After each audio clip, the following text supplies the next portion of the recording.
Psychology का है, मनोविज्ञान का है। मुझे ऐसे कई लोग मिलते हैं जो कहते हैं कि आप सिर्फ फिलोसफी पढ़ाएंगे तो फिर मतलब बाकी लोग क्या करेंगे, कुछ विषय और भी तो होने चाहिए, कुछ ऐसे विषय जो समाज से जुड़ते हों सीधे। फिलोसफी भी जुड़ता है पर उतना सीधा नहीं जुड़ता। तो फिर मैंने सोचा कि मनोविज्ञान के कुछ विषय जो जीवन में बहुत ज़रूरी हैं उन पर बात हो। एक विषय मेरे मन में बहुत दिनों से है जिसको मैं सोचता हूं कि हम समझें, और आजकल हमारे समाज में एक शब्द खूब चलता है। वो शब्द अंग्रेजी का है, ग्रीक परंपरा से उठा हुआ शब्द है जिसको बोलते हैं नार्सिसिज्म। आप सोचेंगे ये क्या शब्द हुआ। आप में से कई लोगों ने शायद ना सुना हो, ये शब्द पहली बार सुन रहे होंगे। आज की क्लास जितनी ज़रूरी आपके लिए है, आप लोगों की तो उम्र लगभग 22-23 से मतलब 20-22 से लेके 30-35 के बीच में होगी। आपके लिए तो है ही ज़रूरी, लेकिन ये आपके लिए और ज़रूरी होने वाला है आज से 10 साल के बाद, जब आपके छोटे बच्चे होंगे। कुछ के तो होंगे, बाकी जो बाद में पेरेंट्स बनेंगे। बड़ा आसान लगता है पेरेंट होना, जबकि बहुत मुश्किल काम है। आपका बच्चा आईआईटी करेगा या नहीं, एमबीबीएस करेगा या नहीं, ये बहुत छोटी बात है। कर लेगा तो अच्छी बात है, ना करे तो कोई बुरी बात नहीं है, सामान्य सी बात है। पर आपकी संतान, आपका बेटा या आपकी बेटी एक कायदे का इंसान बनेगा या नहीं, ये ज़्यादा बड़ी बात है। और कायदे का इंसान बनाना पेरेंट्स की प्राथमिक जिम्मेदारी है, जिसमें हम में से अधिकांश लोग पूर्णतः सफल नहीं होते। मैं भी शायद नहीं हो पाऊँ। मतलब मैं ये दावा नहीं कर रहा कि मैं तो बहुत महान हूँ और आप थोड़ा सीखें। हम सब की वो स्थिति है, हम सब की वो समस्या है। तो जिन चीज़ों से बचाना ज़रूरी है अपने बच्चों को, उनमें से एक समस्या का नाम है नार्सिसिज्म। नार्सिसिज्म के लिए हिंदी का एक शब्द होता है जो उसके काफ़ी नज़दीक है, उसे कह सकते हैं आत्ममुग्धता। अब शायद आपको लगेगा अच्छा अच्छा ये बात है, अब समझ में आ गई बात। आत्ममुग्ध होना होता है, छोटे बच्चों में टेंडेंसी ज़्यादा दिखती है क्योंकि छोटे बच्चे ईगोसेंट्रिक होते हैं।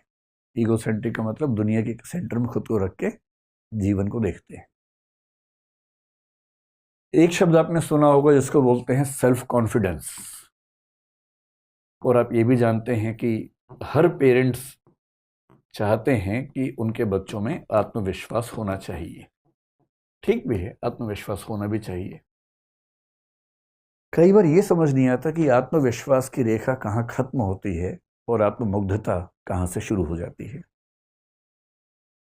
जैसे कुछ लोग कहते हैं कि दोस्ती और प्यार के बीच की रेखा बहुत पतली होती है, पता नहीं चलता कब आप उछल के वहां पहुंच जाते हैं। ऐसी प्रतिस्पर्धा और दुश्मनी, कंपटीशन और राइवलरी के बीच की रेखा बहुत पतली होती है। ऐसे ही धर्म और सांप्रदायिकता के बीच की रेखा बहुत पतली है। आप कब तक धार्मिक थे, कब सांप्रदायिक हो गए, पता नहीं चलता है। ठीक ऐसे ही आत्मविश्वास से भरे होना और आत्ममुग्ध हो जाना, इसके बीच की रेखा भी बहुत पतली है, पर रेखा है। उस रेखा को समझना, उसको पहचानना बहुत जरूरी है। मोटे तौर पर आत्मविश्वास एक बहुत अच्छी क्वालिटी है, पॉजिटिव क्वालिटी है, होनी चाहिए। और नार्सिसिज्म यानी आत्ममुग्धता एक ऐसी स्थिति है जो कि न केवल उस व्यक्ति के लिए समस्या है जिसको है, बल्कि उसके आसपास के समाज के लिए भी एक समस्या बन जाती है। टॉक्सिक समाज बनता है, विष भरा समाज बनता है। तो समझेंगे, बहुत प्यार से समझेंगे, मोहब्बत से समझेंगे, एग्जाम्पल से समझेंगे, फिल्मी गीतों से समझेंगे कि ये क्या है, और फिर चेक करेंगे कि हमारे अंदर है कि नहीं है। वरना मनोविज्ञान पढ़ते हुए एक सामान्य टेम्परामेंट क्या होता है कि मैं तो ठीक हूँ, बाकियों के अंदर है ये प्रॉब्लम। और मजे की बात है, बाद में समझ में आता है कि नहीं, मैं भी ठीक नहीं हूँ, मेरे अंदर भी है। तो शब्द को लेकर तनाव मत लीजिएगा, ये शब्द कहाँ से आया, मैं भी आपको इसकी पूरी कहानी समझाऊंगा। फिर आप समझ जाएंगे कि इतना मुश्किल शब्द क्यों बनाया गया। इसके पीछे कहानी है, रोचक कहानी है। उसमें आने से पहले पिछले 30-40 साल में दुनिया भर में, विशेष रूप से पश्चिम में, देखा गया है कि नार्सिसिज्म यानी आत्ममुग्धता की टेंडेंसी बहुत बढ़ी है। ऐसे सर्वे हुए, और मैं हवाई बात करने से बचता हूँ। मैं तो जो मेडिकल साइंस के सर्वेज हैं, साइकोलॉजी की एसोसिएशन के सर्वेज हैं, उनके बेस से बात करता हूँ। एक सर्वे ने बताया कि 1962 और 1990 के बीच में अंतर ये है अमेरिका में कि 1962 में 12% किशोर बच्चों में, एडोलेसेंट बच्चों में ये टेंडेंसी देखी गई थी, और ये टेंडेंसी 1990 के दशक में आते आते लगभग 77 से 80% बच्चों में देखी जा रही है। 12% से 80% की बात कर रहा हूं मैं, 1-2% की बात नहीं कर रहा हूं। तो एक बड़ी समस्या तो है। भारतीय समाज में उतनी बड़ी समस्या कुछ लोग मानते हैं कि नहीं है, लेकिन ये मानना पड़ेगा कि आज के समय में वो भी दिखना शुरू हुआ है। एग्जाम्पल से बात करते हैं, है ना, सैद्धांतिक बात क्यों करें। आत्ममुग्धता का एक लक्षण होता है व्यक्ति को ये लगने लगना कि उसके जैसा कोई नहीं, मैं इतनी सुंदर हूं, मैं क्या करूं क्या करूं। अब आप रिलेट कर पा रहे हैं? अगर आपके आसपास कोई ऐसे बोले मैं इतनी सुंदर हूं, मैं क्या करूं क्या करूं, तो उसको बोलना तुम्हें नार्सिसिस्टिक पर्सनैलिटी डिसऑर्डर है, एनपीडी है, इलाज करवा लो अपना। कोई उससे भी एग्रेसिव हो जाता है कभी कभी, उसको लगता है कि उसके बिना दुनिया चल ही नहीं सकती, मैं नहीं तो कौन बे। कुछ दिन पहले कोई रैपर है, मैं जानता नहीं, मैं रैप सॉन्ग सुनता नहीं हूँ, तो कोई लड़की है, वो मैं नहीं तो कौन बे गा रही थी। कुछ लोगों ने मेरा एक वीडियो साथ में चिपका दिया उसके। मैं क्लास में हंसी मजाक में एक शेर बता रहा हूँ बच्चों को, तू नहीं कोई और सही, कोई और नहीं कोई और सही, बहुत लंबी है ज़मीं मिलेंगे लाख हंसी इस ज़माने में सनम, तू अकेली तो नहीं। तो लोगों ने इस तरह चलाया कि मैं उसको जवाब, मैं तो जानता भी नहीं उसको कौन है। ज़बरदस्ती लोगों ने कर दिया। पर ये दोनों ही लक्षण नार्सिसिज्म के हैं। अगर कोई कहे मैं नहीं तो कौन बे, तो क्या बोलना है, इलाज करवा लो। किस चीज़ का? नार्सिसिस्टिक पर्सनैलिटी डिसऑर्डर, एनपीडी बोलेंगे। और अगर कोई ये कहे तू नहीं कोई और सही, तो भी इलाज करवाना है, क्योंकि इस व्यक्ति को भी जरूरत से ज्यादा आत्मविश्वास अपने ऊपर हो गया है। जब इस तरह के वाक्य सुनने लगे आप, तो समझिए कि कुछ गड़बड़ है। अगर किसी को लगे कि मैं संविधान से ऊपर हूं, कानून से ऊपर हूं, सब मेरे सामने छोटे हैं, और वो कहे हम जहां खड़े होते हैं लाइन वहां से शुरू होती है, कालिया फिल्म में अमिताभ बच्चन जेल में कह रहा है, तो उसको क्या कहना है, तुम्हारी लाइन अलग है, वो मनोविज्ञान के रोगियों की लाइन है, वहां तुमसे ही लाइन शुरू होगी, क्योंकि तुम्हारा इलाज होना है। ये तीसरा लक्षण है। कभी कभी किसी को लगता है कि इस पूरे ब्रह्मांड में मेरे जैसा कोई है ही नहीं, सब तो मेरे हाथों हो रहा है, मुझसे बड़ा कौन है। सेक्रेड गेम सीरीज में नवाजुद्दीन सिद्दीकी का एक डायलॉग आता है, कभी कभी तो लगता है कि अपनिच भगवान है, अपनिच भगवान है। और रोचक बात है कि नार्सिसिज्म के डिसऑर्डर को कुछ लोगों ने एक नाम दिया है, गॉड कॉम्प्लेक्स। जब किसी को लगने लगे कि वो भगवान है या भगवान जैसा है, भगवान के बाद नंबर 2 पे आता है, तो समझ लो कि सीवियर प्रॉब्लम में है, गंभीर किस्म का नार्सिसिज्म उसको है। तो कभी अगर आपको भी लगता हो कि अपनिच भगवान है, तो इसका मतलब सीरियस बीमारी है, हल्के फुल्के नहीं, सीरियस है। आप लोग तो छोटे हैं, जब आप पैदा हुए थे उसके आसपास एक फिल्म आई थी हिंदी में, राम तेरी गंगा मैली, शायद आपने नाम सुना होगा। उसमें नायक नायिका को संबोधित करके गीत गा रहा है, और नार्सिसिज्म का इतना बड़ा लक्षण मैंने कभी नहीं देखा। वो क्या कह रहा है, मुझको देखोगे जहां तक, मुझको पाओगे वहां तक, रास्तों से कारवां तक, इस जहां से उस जहां तक, मैं ही मैं हूं, मैं ही मैं हूं, दूसरा कोई नहीं। यदि आपकी जिंदगी में ऐसा प्रेमी प्रेमिका आ जाए, तो सीधे लेके जाना है साइकेट्रिस्ट के पास। आपकी जिम्मेदारी बनती है, सच्चा प्रेम करते हैं तो उसका इलाज करवाइए, क्योंकि यदि आपने उसका इलाज नहीं करवाया तो वो आपका इलाज कर देगा। और जो नार्सिसिस्ट किस्म के दोस्त होते हैं, नार्सिसिस्ट किस्म के प्रेमी प्रेमिका होते हैं, पति पत्नी होते हैं, उनका लक्षण ये है, वो शुरुआत करते हैं लव बॉम्बिंग से। लव बॉम्बिंग मनोविज्ञान का एक कंसेप्ट है, लव बॉम्बिंग। प्यार की बमबारी कर देंगे आपके ऊपर, इतना ज्यादा मैसेज करेंगे, miss you, love you, like you, ये वो। 24 घंटे में कम से कम 500 मैसेज करते रहेंगे, और आप सोचेंगे कि इतना प्रेम करने वाला मनुष्य मुझे मिला है। ऐसा तो दुनिया में किसी को नहीं मिला। ये पहला फेज है, ये स्थायी नहीं है, ये सिर्फ पहला फेज है। वो दरअसल सिर्फ अपने आप से प्यार करता है, और इस समय आपको प्यार करने की वजह से वो अपने आप से प्यार कर पा रहा है। आप केवल एक टूल हैं जिसको हासिल करके उसको खुद से प्यार करने की वजह मिल गई है। और ऐसे व्यक्ति को जो अगला स्तर आता है उसको गैस लाइटिंग बोलते हैं मनोविज्ञान में। गैस लाइटिंग शब्द आपने सुना या नहीं सुना पता नहीं। गैस लाइटिंग एक टर्म है, इसका मतलब ये होता है दूसरों को इतना छोटा करके साबित कर देना, इतना आरोप लगाना कि वो बेचारा अपनी सहजताओं को भी पाप समझने लगे, अपनी कमजोरी समझने लगे। जैसे सुबह मान लीजिए उठने की बात है, सबका मन करता है आराम से उठने का। ये लाट साहब तो 8 बजे उठेंगे। अगर पत्नी एक दिन थोड़ा सा लेट उठ गई तो उसको इतना सुना देगा, तुम कैसी औरत हो, कोई शर्म नहीं तुम्हारे अंदर, तो तुम 8 बजे उठ रही हो। खुद रोज 8 बजे उठता है, 8 बजे उठ रही हो, नरक जाओगी तुम तो। मेरी माँ को देखो 4 बजे उठती है सुबह। इतना सुना देगा, इतना सुना देगा कि उस बेचारी को सुबह 8 बजे उठना इतनी गिल्ट फीलिंग हो जाएगी कि वो धीरे धीरे खुद को धिक्कारते धिक्कारते खत्म हो जाएगी। ये इसका उल्टा भी हो सकता है, कोई महिला किसी पुरुष को करे, ये भी हो सकता है। अपने साथी को, अपने दोस्त को, अपने पति को, पत्नी को, अपने किसी रिश्तेदार को उन चीजों के लिए ब्लेम करना जो दरअसल ब्लेम करने वाली नहीं है, इतना ब्लेम करना कि वो बेचारा इंफीरियोरिटी कॉम्प्लेक्स में, गिल्ट कॉम्प्लेक्स में चला जाए, इसको बोलते हैं गैस लाइटिंग। तो यदि कोई प्यार की बमबारी कर रहा हो तो खतरा है कि अगला स्तर ही आने वाला है।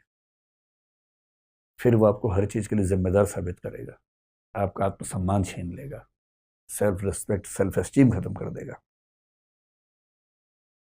ये मोटा मोटा लक्षण जो है, ये लक्षण अगर किसी व्यक्ति में आपको सारे एक साथ दिख जाएं तो उसको हम कहेंगे कि वो नार्सिसिस्टिक व्यक्ति है या नार्सिसिस्ट है।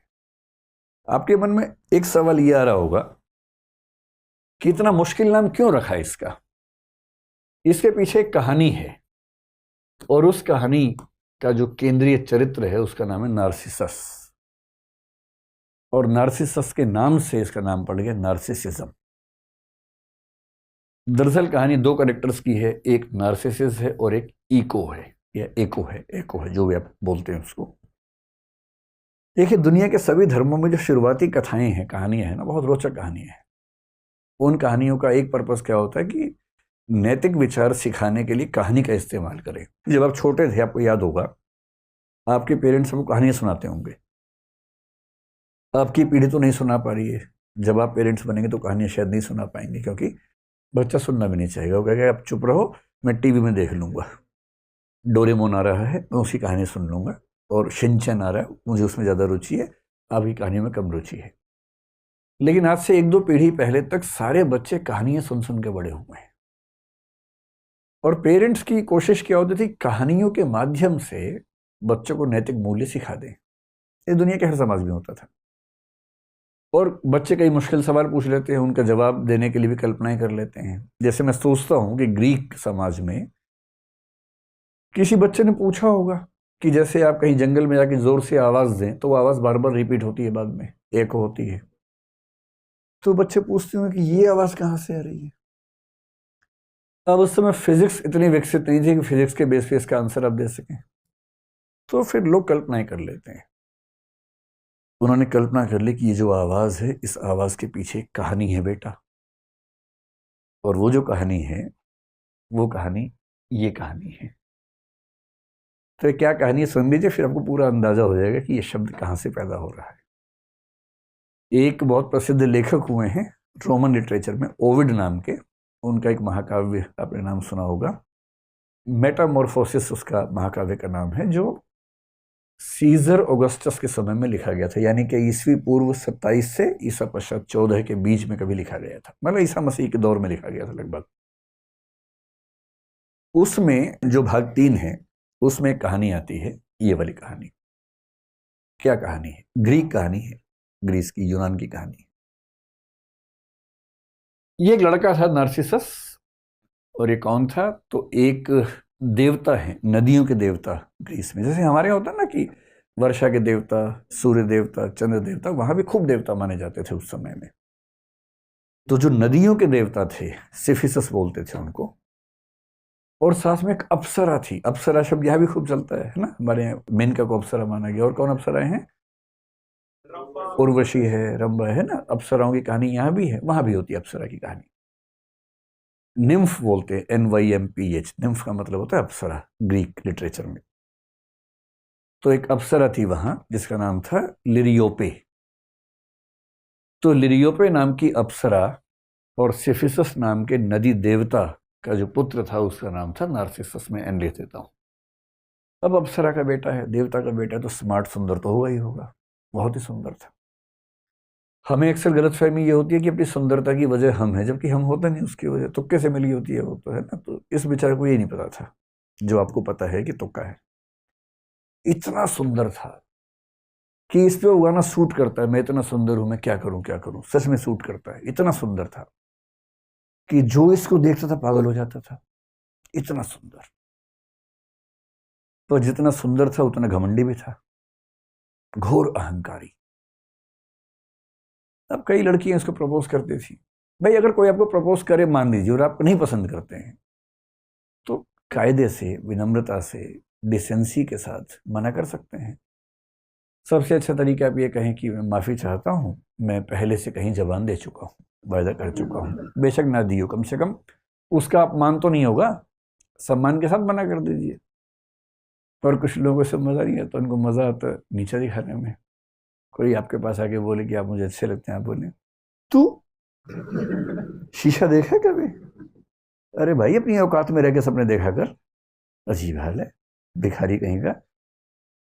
तो अब ये क्या तरीका हुआ मना करने का? अरे मना ही करना है तो कायदे से मना कीजिए ना। आपका जीवन आपकी संपत्ति है, समझ में आ गया।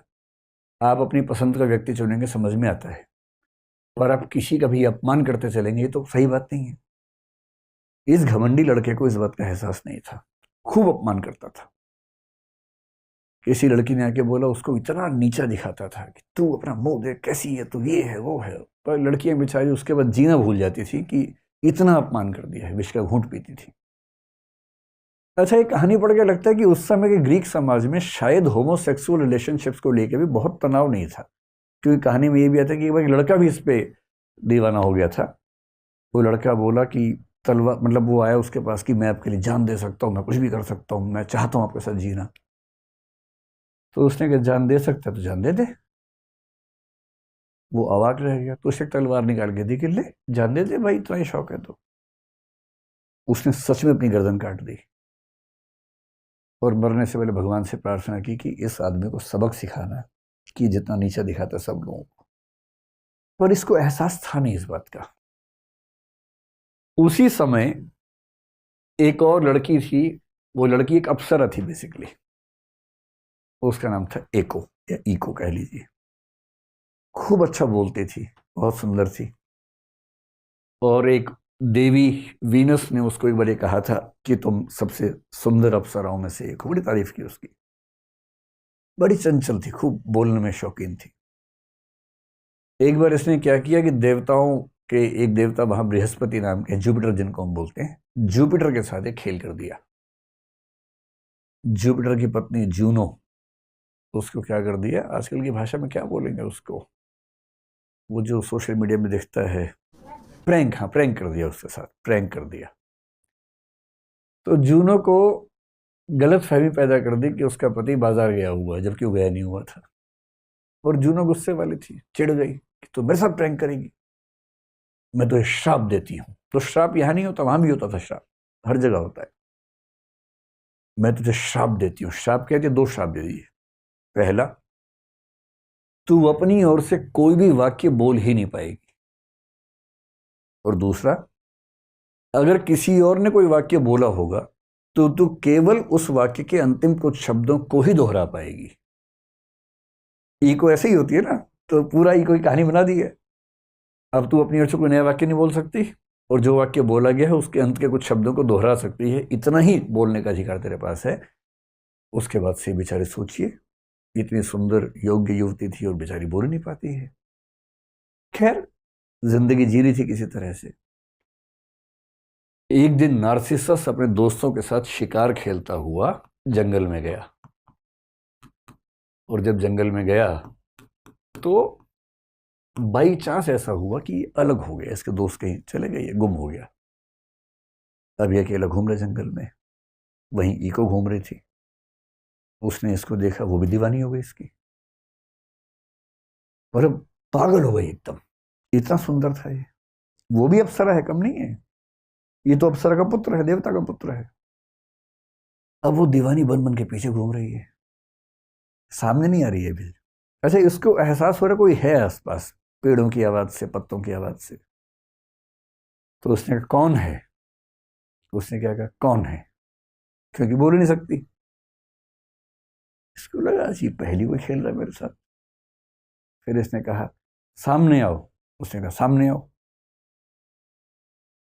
तब इसने कहा भाई इतना छुपने की क्या जरूरत है, हमें एक दूसरे से बात करनी चाहिए। तो उसका जवाब आया बात करनी चाहिए। फिर थोड़ी देर के बाद वो सामने आ गई, और वो प्रेम में ऐसी दीवानी थी कि सीधे फिल्मी अंदाज से दौड़ी उसके पास गई गले मिलने के लिए। ऐसी दीवानी हो गई थी, क्योंकि उसको लग रहा था कि बात बढ़िया चल रही है। उस उम्मीद में भाग गई, और जैसी पास आई तो उसने यूं कहा रुको, दूर हो, छी छी।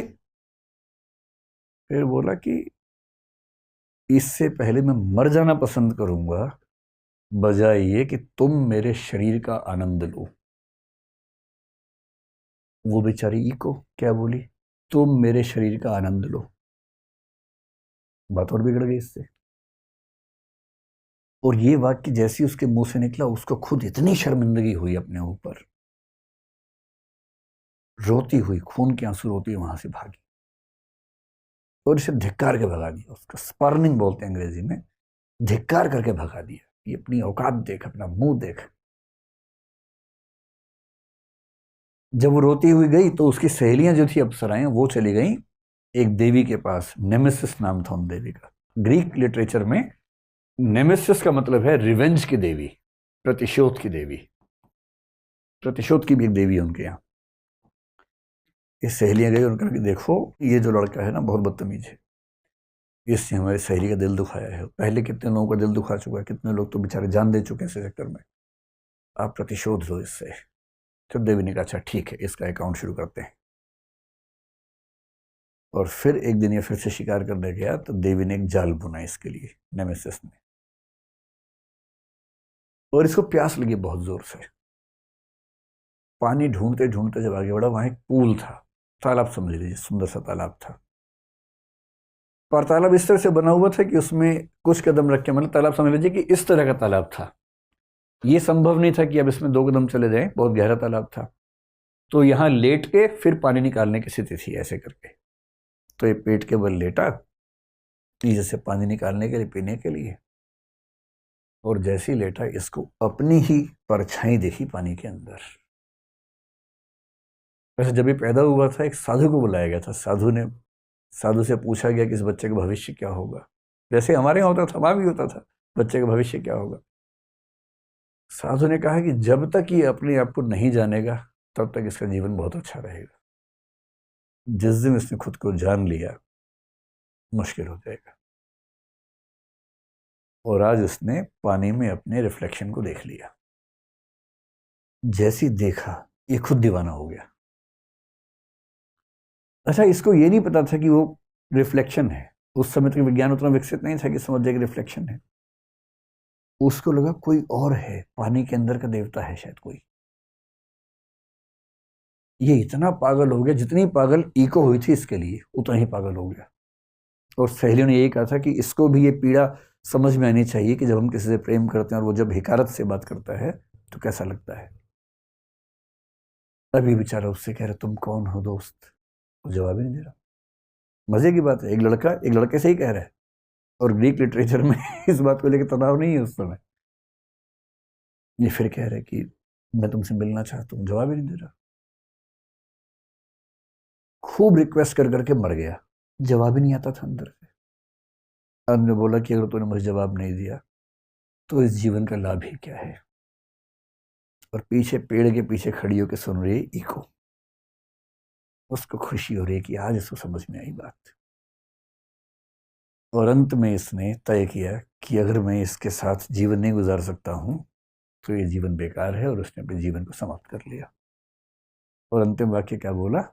अलविदा, फेयरवेल। और पीछे से ईको ने क्या कहा? अलविदा। ये खत्म हो गया, आत्ममुग्धता में खत्म हो गया, अपनी ही सुंदरता को नहीं झेल पाया। ईको तो अप्सरा थी, तो शाश्वत थी, मॉर्टल नहीं थी, इमॉर्टल थी। लेकिन फिर एक कहानी बढ़ाई गई कि उसका शरीर खत्म हो गया, उसकी हड्डियां बन गई पत्थरों की तरह से, लेकिन उसकी आवाज बची रही। और आज भी दुनिया में जब कोई कुछ बोलता है तो पीछे कुछ शब्द रिपीट हो तो समझ लो कि ईको नाम की देवी वहां पर मौजूद है। यह है नार्सिसस नाम के बहुत सुंदर किंतु बहुत ही घमंडी आदमी की कहानी। और ये हमेशा ध्यान रखना है कि यदि आप 4 लोगों के साथ बदतमीजी से बात करते हैं तो कभी ना कभी कोई आपको भी मिलने वाला है, जीना मुश्किल कर देगा। सीखने की बात है कि किसी को पसंद करो तो ईगो की तरफ भाग के नहीं जाना, उसके पास थोड़ा सा अपना स्वाभिमान बना के रखना। और कोई पसंद ना आए तो उसको बदतमीजी के साथ, हिकारत के साथ, तिरस्कार के साथ नहीं खारिज करना है, कायदे से माना करने का भी तो तरीका हो सकता है। क्योंकि ऐसा होता है, जैसा आप सबके साथ बर्ताव करेंगे वैसा आपके साथ भी हो तो सकता ही है। इस नार्सिसिस नाम की टेंडेंसी जिन व्यक्तियों में है उन व्यक्तियों के लिए शब्द चल पड़ा नार्सिसिस्ट, और इस टेंडेंसी का नाम चल पड़ा नार्सिसिज्म। एक शब्द मनोविज्ञान में इकोइज्म भी चलता है, और एकोइज्म उनके लिए चलता है जो बहुत कमजोर किस्म के व्यक्ति हैं, जो किसी नार्सिसिस्ट को झेलते रहते हैं, उसकी हर बात को मानते रहते हैं, टॉक्सिक रिश्तों को झेलते हैं, विरोध नहीं करते हैं, हर दुख को पी जाते हैं। ये भी बुरी बात है। और ये तो नार्सिसिस्ट की कहानी आपने देख ही ली। अब इसके बेस पर अगर मैं आपसे कहूं कि नार्सिसिज्म के यानी कि आत्ममुग्धता के क्या क्या लक्षण हैं। आत्ममुग्धता दरअसल पर्याप्त शब्द नहीं है, उससे पूरी बात कन्वे नहीं हो पा रही है, लेकिन हाँ एक सेंस कन्वे हो पा रही है। और आपको यह भी समझना होगा कि ऐसा तो नहीं कि हम भी कहीं इसके शिकार हों। कुछ लोग मानने लगे हैं आजकल कि एक स्तर तक नार्सिसिज्म हेल्दी हो सकता है, आत्ममुग्ध होना एक स्तर तक स्वस्थ मानसिकता हो सकती है, और एक स्तर से आगे बढ़ जाए तो इसको बोलते हैं एनपीडी। एनपीडी का मतलब नार्सिसिस्टिक पर्सनैलिटी डिसऑर्डर। और ये किसी भी तरह का हो सकता है। जैसे कुछ लोगों ने इसके कई प्रकार बताए। किसी किसी को अपने शरीर पर बड़ा गर्व होता है कि जैसी मेरी बॉडी है। कुछ लोग आप देखेंगे सुबह से अब तक जिम में जाके फुलाते रहते हैं बॉडी को, एकदम मछलियों के संग्रहालय बन जाते हैं, हाथ में मछलियां, पैर में मछलियां, और उसी में उनको आनंद आता है। फिर ऐसे कर करके चलते हैं, सड़क पे चलते हुए भी लगता है कि टी शर्ट के अंदर कोई मतलब पहाड़ है, तो उनको उसी में गर्व है। इसको बोलते हैं सोमैटिक नार्सिसिज्म, कि मेरा शरीर इतना महान है, तुम क्या हो मेरे सामने। किसी लड़की के मामले में हो सकता है सुंदरता पे हो जाए, वही मैं इतनी सुंदर हूं, ये मैं इतना बलिष्ठ हूं, मैं क्या करूं पुरुष के लिए। लेकिन ये केवल शरीर का मामला नहीं है, दिमाग के लोग भी करते हैं।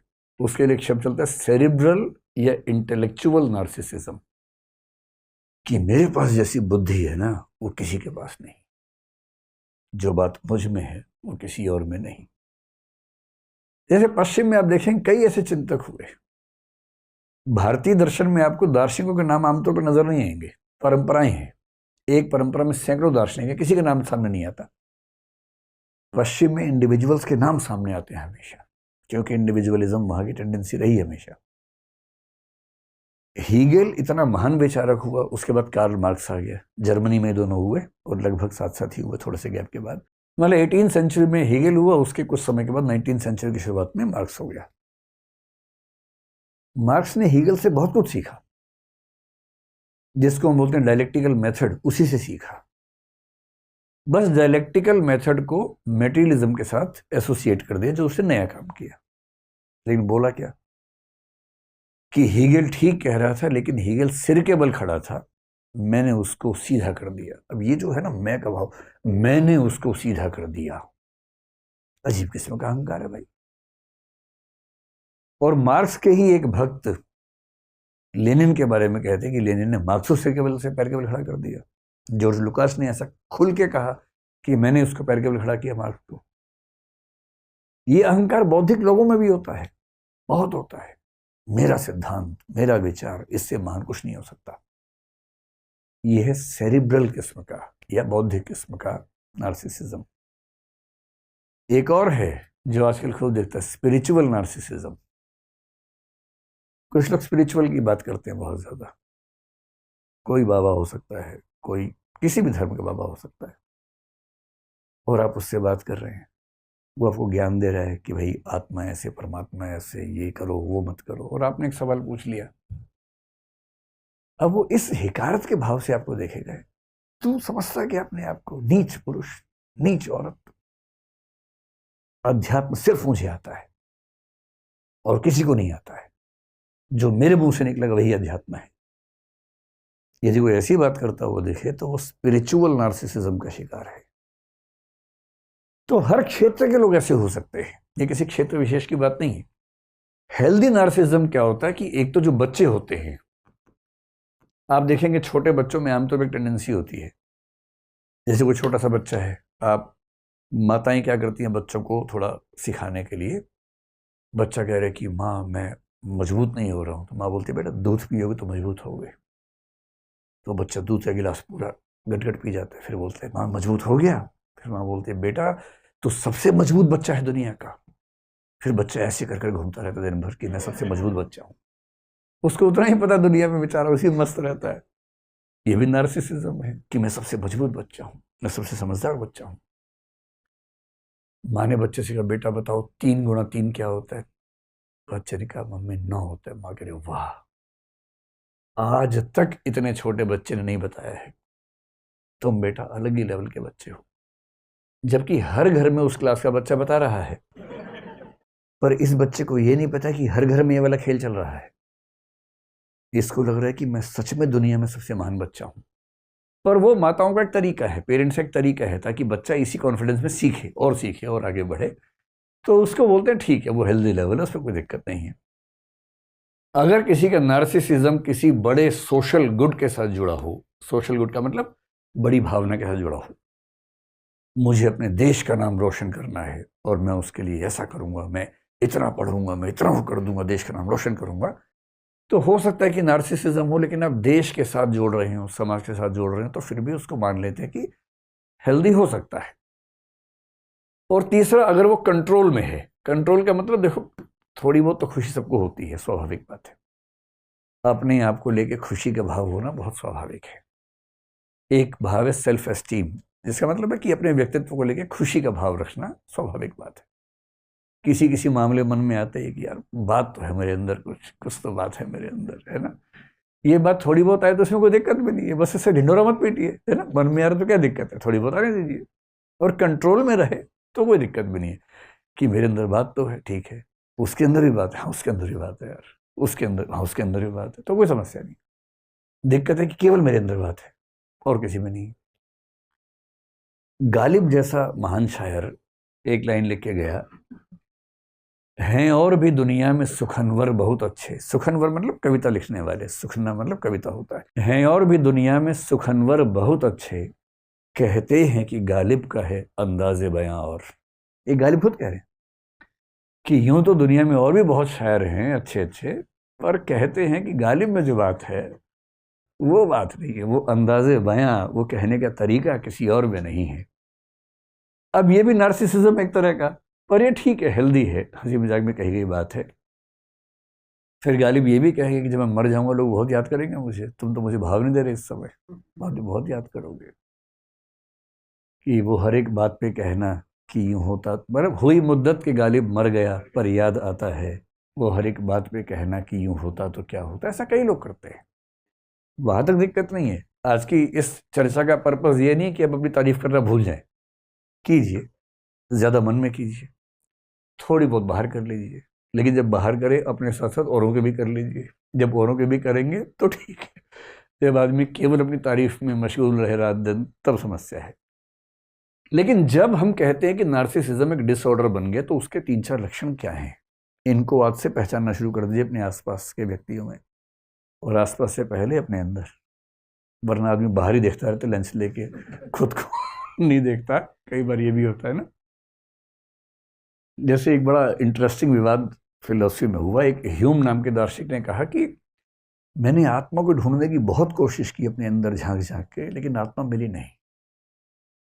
तो विरोधी ने पता क्या कहा, जो झांक रही थी वही आत्मा थी। कई बार क्या है कि आप सबको झांक रहे हैं और अपने बारे में पता नहीं कि हो क्या रहा है। और कई बार क्या होता है, पर्सपेक्टिव का सारा खेल होता है। एक आदमी डॉक्टर के पास जाके बोला कि डॉक्टर साहब, पूरे शरीर में दर्द है, जहां भी उंगली लगाता हूं बड़ा दर्द होता है। पूरा चेकअप हो गया, बाद में क्या पता लगा, उंगली में दिक्कत थी। दिक्कत उंगली में, कहीं भी लगा रहा दर्द हो रहा है बेचारा, लेकिन उसका परसेप्शन क्या है कि पूरी बॉडी में पेन है। तो पेन भाई जो चेक कर रहा है उसमें भी तो हो सकता है, ये थोड़ा ना कि बाहर ही होगा। तो जब आपको चिंता की घंटियां सुननी चाहिए, यानी कि नार्सिसिस्टिक पर्सनैलिटी डिसऑर्डर की बात जब होने लगे, उसमें क्या क्या लक्षण होते हैं। एक तो होता है कि सेल्फ इंपॉर्टेंस का भाव बहुत ज्यादा इन्फ्लेटेड, यानी कि बहुत ज्यादा बढ़ा चढ़ा के अगर किसी के अंदर है, मतलब किसी को ये लगने लगता हो कि मेरे बिना तो दुनिया चल नहीं पाएगी, मेरे बिना तो देश का विकास ही नहीं हो पाएगा, अगर मुझे कुछ हो गया तो संसार कैसे चलेगा, मुझे कुछ हो गया तो मेरे देश का क्या होगा। जब कोई ऐसी बात करने लगे ना, उसको समझा देना है कि इस पूरे ब्रह्मांड में हमारी हैसियत एक धूल के कण से ज़्यादा नहीं होती है, और दुनिया में ऐसा कोई नहीं है जिसके बिना दुनिया रुक जाएगी। दुनिया धूमधाम से चलती है, बड़े बड़े आए निपट गए, पता भी नहीं चलता है। मतलब सिकंदर को भी ऐसी गलतफहमी अपने बारे में हो गई थी कि मैं पूरी दुनिया को जीत लूंगा। और क्या होगा, दुनिया को जीत लूंगा, उससे बेवकूफ़ी, बिना बात के इतनी टाइम एनर्जी वेस्ट कर दी, कितने लोगों को मरवा दिया बिना बात के। और उस पर एक गज़ल में क्या कहते हैं, याद रख सिकंदर के हौसले तो आली थे। आली मतलब बहुत ज़्यादा बड़े थे। याद रख सिकंदर के हौसले तो आली थे, जब गया था दुनिया से दोनों हाथ खाली थे। अंत में वही होना है। ज़्यादा नाटक करने की ज़रूरत नहीं है। इसलिए यदि किसी को ये लगने लगे कि मैं इतना महत्वपूर्ण हूं, इसी को गॉड कॉम्प्लेक्स कहते हैं, अपनिच भगवान है। जब ये भाव मन में आने लगे, अगर आपके आसपास किसी के अंदर भी ये भाव दिखने लगे आपको, तो अलार्म बजा लीजिए कि मामला ठीक नहीं चल रहा है। सेल्फ कॉन्फिडेंस अलग चीज होती है। और इंटरेस्टिंग बात है कि नार्सिसिस्टिक लोगों में आमतौर पर सेल्फ कॉन्फिडेंस कम होता है, और क्योंकि कॉन्फिडेंस कम है, वो डिफेंस मैकेनिज्म के तौर पर दिखाते ज्यादा है। इसका सामान्य एग्जाम्पल दुनिया में पता है क्या है? जैसे आप सड़क पर किसी से बात करें, झगड़ा हो जाए मान लीजिए, और दूसरा व्यक्ति बोले तो जानते मैं कौन हूं, जानते मैं कौन हूं। इस समय डरने की बात नहीं है। अगर वो कुछ होता तो बोलता नहीं। कुछ लोग क्या करें, फोन निकालेंगे, मिला फोन, मिला फोन, मिला फोन, अमित शाह को लगा फोन, प्राइम मिनिस्टर को लगा फोन। इसका मतलब है कि इसका फोन नहीं उठने वाला, इसको नंबर भी नहीं पता। इसने उनके नाम से कोई भी नंबर सेव कर रखा होगा, दिखा देगा, देखो नंबर है, अभी देखो, हेलो, हाँ आ जाइए, आप आ जाइए, यहाँ आ जाइए। ये ढिंडोरची लोग किसी काम के नहीं होते हैं, इनसे डरने की जरूरत एकदम नहीं है। जिसके अंदर दम होता है ना, कहता नहीं है, वो करता है। तो जो ज्यादा ढिंडोरा पीटा है, इसका मतलब वो बेकार की बात ज्यादा कर रहा है। और जिसमें कॉन्फिडेंस हो तो उसको दिखाने की जरूरत नहीं पड़ती है। ज्यादा दिखाने की जरूरत उसे जिसके अंदर कॉन्फिडेंस की कमी है। इसलिए वो दूसरों के नाम से ताकत निकालता है, संपर्कों के नाम से ताकत निकालता है। मैं इसको जानता हूं, मैं उसको जानता हूं, मैं कॉलेज से 50 लड़के बुला लूंगा तुझे मारने के लिए। अरे यार, खुद ही लड़ लो। क्यों 50 किराए पे बुलाओगे लड़के मारने के लिए? आओ खुद ही लड़ लेते हैं। कॉन्फिडेंस होगा, वो क्या बोलेगा, बुला लो, बुलाओ बुलाओ, मैं ही बैठा हूं, बुलाओ, जाओ ना। तो कॉन्फिडेंस अलग चीज है, नार्सिसिज्म अलग चीज है। पहली बात ये, नार्सिसिस्ट व्यक्ति के साथ सबसे बड़ी समस्या क्या है कि उसके अंदर एम्पैथी आमतौर पर नहीं के बराबर होती है। एम्पैथी का मतलब हुआ, एम्पैथी का मतलब हुआ दूसरों की परेशानियां, दूसरों की समस्याएं, दूसरों की मनस्थितियां समझने की ताकत। आप देखेंगे कि जब बच्चे 10-15 साल के होते हैं तो पेरेंट्स को बहुत दुख आमतौर पर किस बात का होता है कि हमारे संघर्ष, हमारा दुख, हमारी पीड़ा ये बच्चे समझते नहीं। हम रात दिन खटते रहते हैं इनके लिए और ये वैल्यू नहीं देते हमें एकदम। इसका मतलब है एम्पैथी का न होना, दूसरों के दर्द को, दूसरों की पीड़ा को न समझ पाना। एक नार्सिसिस्ट व्यक्ति दूसरों के दुख दर्द को महसूस नहीं कर पाता है और कभी कभी तो उससे आगे बढ़ के वो सैडिस्ट हो जाता है। सैडिज्म का मतलब है दूसरों को दुख दे के खुश होना। अगर आप दूसरों को परेशान करके खुश होते हैं तो आप सैडिस्ट हैं। और किसी के साथ भी हो सकता है। जैसे एक मच्छर है, कुछ नहीं कह रहा, आप स्टाइल में उसको मार मार के दिखा रहे हैं कि देखो मैंने मार दिया, देखो एक और मार दिया, और आपको ये फील नहीं हो रहा कि इसको भी दर्द हो रहा होगा। आप सड़क पर चल रहे हैं, वहां कुछ कुत्ते भी घूम रहे हैं, कुछ नहीं कह रहे आपसे, आपने पत्थर उठा के मार दिया उसको। टांग टूट गई, टांग टूट गई, मजा आ गया, मजा आ गया, क्या निशाना है मेरा। आपको फील ही नहीं हो रहा कि आपकी इस बेवकूफी से एक उस प्राणी का बेचारा जीवन भर विकलांग हो गया वो। तो यह है सैडिज्म, एम्पैथी करना होना, उसको भी दर्द होता होगा ये महसूस ना होना। तो एम्पैथी का ना होना, सैडिज्म का होना।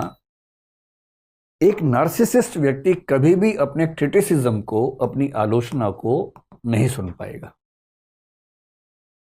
सेल्फ कॉन्फिडेंस और क्रिटिसिज्म में क्या अंतर है? आपके अंदर कॉन्फिडेंस है, कोई आपसे कहेगा यार आप बड़े अच्छे व्यक्ति हो, सब बढ़िया, लेकिन इस मामले में कमजोर हो, आप क्या बोलेंगे? हाँ मैं कोशिश करूंगा, इसमें थोड़ा और काम करूंगा। आप मान लेंगे कि हाँ मेरे अंदर गलतियां हैं, आप मान लेंगे कि मुझ में कमियां हैं, मैं कुछ और ठीक हो सकता हूं। नार्सिसिस्ट व्यक्ति अपनी आलोचना सुन नहीं सकता, दूसरा ओपिनियन सुन ही नहीं सकता। कोई व्यक्ति कितना भी समझदार से कुछ भी कहेगा वो उसको हंसी का पात्र समझेगा, वो अपने सामने किसी और के विचार, किसी की राय को महत्व कभी नहीं देगा। ये नार्सिसिज्म का एक और लक्षण है। और जब आपको ये सारे लक्षण किसी के अंदर दिखने लगे, अगर कोई व्यक्ति किसी के साथ गैस लाइटिंग करता हो, गैस लाइटिंग का मतलब उसको बार बार गिल्ट फीलिंग में डाल देना कि तुम नीच हो, तुम ये हो, तुम वो हो, खराब हो, ये नार्सिसिज्म का एक लक्षण है। और इस व्यक्ति के साथ क्या होता है कि इसके साथ निभाना बड़ा मुश्किल है। जहरीले रिश्ते बनते हैं, टॉक्सिक रिश्ते बनते हैं। और इसलिए यदि आप अपने आसपास किसी ऐसे व्यक्ति को देखें तो पहले तो खुद को बचाएं और दूसरा कोशिश करें कि वो व्यक्ति इस चीज से बाहर निकले। जहां तक भारत की बात है, अगर हम इंडियन सिस्टम में बात करें, इंडियन सिस्टम इस मामले में काफी अच्छा है। ऐसा नहीं है कि वेस्ट में नार्सिसिज्म खूब चलता है, वहां के समाज में सामान्य परंपरा, ऐसा नहीं है। वहां भी तो ऐसे लोग हुए। मैं कई बार जिक्र करता हूं कि सुकरात उसी ग्रीस में हुए थे। उसी सुकरात ने यह बात कही थी कि मैं एक ही बात जानता हूं कि मैं कुछ भी नहीं जानता हूं, बहुत कम जानता हूं। बहुत कम लोग जानते हैं कि वो बहुत कम जानते हैं। बहुत गहरे लोग तो पश्चिम में भी हुए। पर भारतीय परंपरा में आप देखेंगे कि व्यक्ति विशेष का महत्व कम है, समाज का महत्व ज्यादा होता है। और इसलिए आप देखेंगे कि भारत में अगर आपको नार्सिसिस्टिक कैरेक्टर्स देखेंगे तो आमतौर पर वो दिखेंगे जो राक्षस या दैत्य या असुर या दानव के रूप में देखे गए हैं। आप रामायण अगर पढ़ेंगे तो पाएंगे कि उसमें जो रावण का कैरेक्टर है उसके कई कथन, रावण और उसके परिवार में, मेघनाथ का हो सकता है, कुंभकर्ण का हो सकता है, जब वो युद्ध में आते हैं तो कुछ कथन ऐसे बोलते हैं कि मैं सारे संसार का राजा हूं, मैंने सारे संसार को जीत लिया, मैंने इंद्र को हरा दिया, मेरे सामने कोई कुछ नहीं है, तू क्या है। ये नार्सिसिज्म है। लेकिन अब चाहे वो कंस की बात कर लीजिए, चाहे वो दुर्योधन की बात कर लीजिए, इन महाकाव्यों में जो कैरेक्टर्स हम मानते हैं कि नेगेटिव साइड में हैं, उनके अंदर ऐसे सेंटेंसेस आपको खूब नजर आएंगे। लेकिन जो कैरेक्टर्स आमतौर पर पॉजिटिव साइड में हैं, आमतौर पर उनके मुंह से ऐसे कथा नहीं निकलेंगे। बल्कि एक बहुत महत्वपूर्ण कंसेप्ट है महाभारत में, मैं आपको वो छोटी सी कहानी बताता हूं तो आप उसका आनंद ले पाएंगे कि भारतीय परंपरा में कितनी शानदार बात कही गई है। महाभारत आप जानते हैं क्या होता है ना। तो महाभारत का युद्ध चल रहा है कुरुक्षेत्र में, और युद्ध काफी सघन बिंदु पे आ चुका है, खतरनाक बिंदु पे आ चुका है। कौरवों की सेना बहुत बड़ी है, पांडवों की सेना छोटी है। बस पांडवों के पास ये है कि कृष्ण साथ में है, और कृष्ण की जो कूटनीति है, वैसे भी लठैती काम नहीं आती है, कूटनीति बहुत बड़ी चीज है, लठैती की तुलना में उसकी वैल्यू ज्यादा होती है। कृष्ण कूटनीति के इतने पुरोधा हैं कि उनके सामने बड़े बड़े जो बलशाली लोग हैं चल नहीं पाते हैं। अब हो क्या रहा है, अच्छा, कृष्ण को शुरू से अंदाजा था कि कर्ण को संभालना आसान नहीं होने वाला है, बाकी सबको संभाल लेंगे, कर्ण नहीं संभलेगा। तो कुंती ने कर्ण से एक निवेदन किया और कर्ण ने अपनी माता से कहा, ठीक है माता जी, आप निश्चिंत रहें, आपके 5 बच्चे बचे रहेंगे, जिसमें निहित था कि मैं आपका एक बच्चा नहीं छोड़ूंगा, अर्जुन, बाकी सब छोड़ दूंगा। अब कुंती भी चिंतित है, क्योंकि वे बच्चे तो उसके हैं ना, बच्चे की चिंता किस माँ को नहीं होगी। अब हो क्या रहा है युद्ध में, द्रोणाचार्य की मृत्यु हो चुकी है, अश्वत्थामा वाली कहानी आपने सुनी ही है। भीष्म भी युद्ध लड़ने की स्थिति में नहीं है, अब वो शैया पे लेटे हुए हैं, युद्ध नहीं लड़ रहे हैं। बहुत बड़े बड़े सैनिक कौरवों की तरफ के खत्म हो चुके हैं, हार चुके हैं, कर्ण कंट्रोल नहीं हो रहा, और पांडव उधेड़बुन में है। युद्ध के बाद शाम की मीटिंग चल रही है। युधिष्ठिर एक ऐसा व्यक्ति है जो बहुत ही विनम्र है, संयमित है। आप युधिष्ठिर के मुंह से गलत बात आमतौर पर नहीं सुनेंगे, क्योंकि संयम बहुत ज्यादा है। लेकिन उस दिन, उस कमजोर क्षण में युधिष्ठिर भी संयम खो बैठे अपना, और अर्जुन को बोल रहे हैं कि तुम तो कहते थे कि तुम दुनिया के सबसे अच्छे धनुर्धर हो भाई, अजीब हाल है, तुम कर्ण को मार ही नहीं पा रहे, काहे की तुम्हारी धनुर्विद्या, काहे का तुम्हारा गांडीव धनुष। ये सुनते अर्जुन को आग लग गई एकदम, और अर्जुन ने एक कसम ले रखी थी, प्रण लिया हुआ था कि यदि कोई मेरे गांडीव धनुष का अपमान करेगा तो मैं उसका जीवन ले लूंगा। ये प्रण लिया हुआ था, प्रतिज्ञा थी। अब मामला फंस गया कि अपमान कर दिया बड़े भाई ने, बड़ा भाई और पिता परंपरा में एक ही माना गया है, तो पिता स्वरूप बड़े भाई ने अपमान कर दिया। अब अर्जुन परेशान है कि यार मुझे प्रतिज्ञा पूरी करने के लिए अपने भाई का वध करना पड़ेगा। कृष्ण समझ गए कि ये मामला ठीक कर रहा हूं। कृष्ण उसके पास गए, बोले चिंता मत करो यार, रास्ता है इसका। क्या रास्ता है? बोले शास्त्रों में कहा गया है कि पिता का अपमान करना और पिता की हत्या करना बराबर बात है, तो तुम युधिष्ठिर का अपमान कर दो, तुम बड़े भाई के वध के पाप से मुक्त हो जाओगे। उसने कहा ये ठीक रहेगा। तो उसने उसी सभा में वापस जाके बोला, आपने जो जुआ खेला उसकी वजह सब कुछ हो रहा है, आपने ही सारी गड़बड़ की थी। उस दिन आपने पत्नी को दांव पर लगा दिया, राज्य को दांव पर लगा दिया, आपकी वजह से वनवास हम सबको मिला, हम सबका जीना मुश्किल हुआ, ये आप जिम्मेदार हैं इसके। युधिष्ठिर अवाक देख रहे हैं कि ये क्या बोल रहा भाई, कैसे बोल रहा। फिर कृष्ण ने संकेत किया, हो गया बस पर्याप्त है। अब वापस आए, युधिष्ठिर तो चुप हो गए, उदार तो आदमी चुप हो जाता है, ऐसे क्या बोलेगा उसके बाद।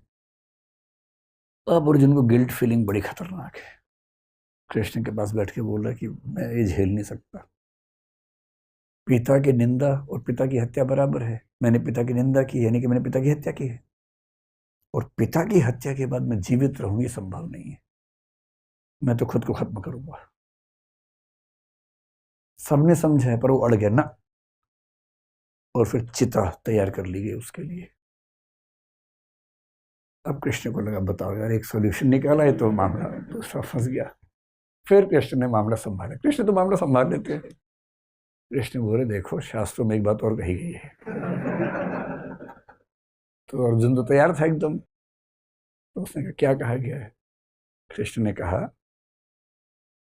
आत्म प्रशंसा और आत्महत्या बराबर है, इसलिए अपनी तारीफ कर लो, आत्महत्या हो जाएगी। अब ये कहानी कितनी सही है कितनी गलत है मुझे नहीं पता, क्योंकि मैंने तो इंटरनेट से कहीं ढूंढी तो पढ़ी है पूरी कहानी। पर एक रोचक बात है, आत्म प्रशंसा को, नार्सिसिज्म को आत्महत्या माना गया है। और इसका मतलब है कि हमारी कल्चर ये सिखाती है कि कोई भी बच्चा अगर उछल कूद मचाए कि मैं तो ये हूं, मैं तो वो हूं, तो ना, तुम ये वो नहीं हो, एक बहुत बड़े संसार के छोटे से हिस्से हो, उतने ही हो, उतना ही अपने आप को समझो।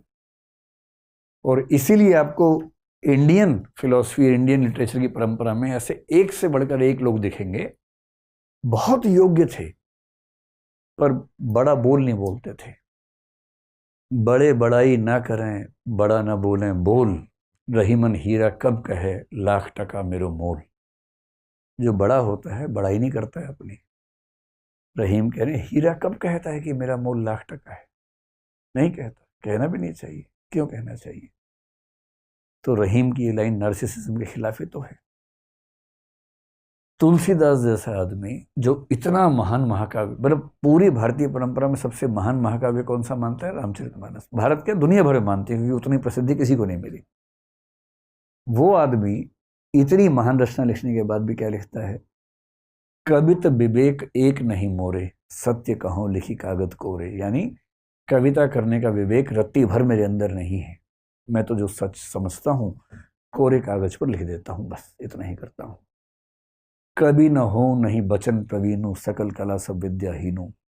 न कवि हूं न भाषा की प्रवीणता मेरे अंदर है, सारी विद्याओं से हीन हूं, बहुत ही छोटा व्यक्ति हूं। ये वो व्यक्ति कह रहा है जिसने दुनिया का सबसे सफल महाकाव्य लिखा है, क्योंकि उसके संस्कार ये कहते हैं कि अपनी प्रशंसा करना बहुत बुरी बात है। कबीर दास ने पूरी दुनिया में आग लगा दी, इतना अच्छा साहित्य लिखा, इतना अच्छा साहित्य लिखा। और जब किसी ने पूछा कि आप इतनी अच्छी कविताएं कैसे लिखते हैं, तो क्या कह रहे हैं?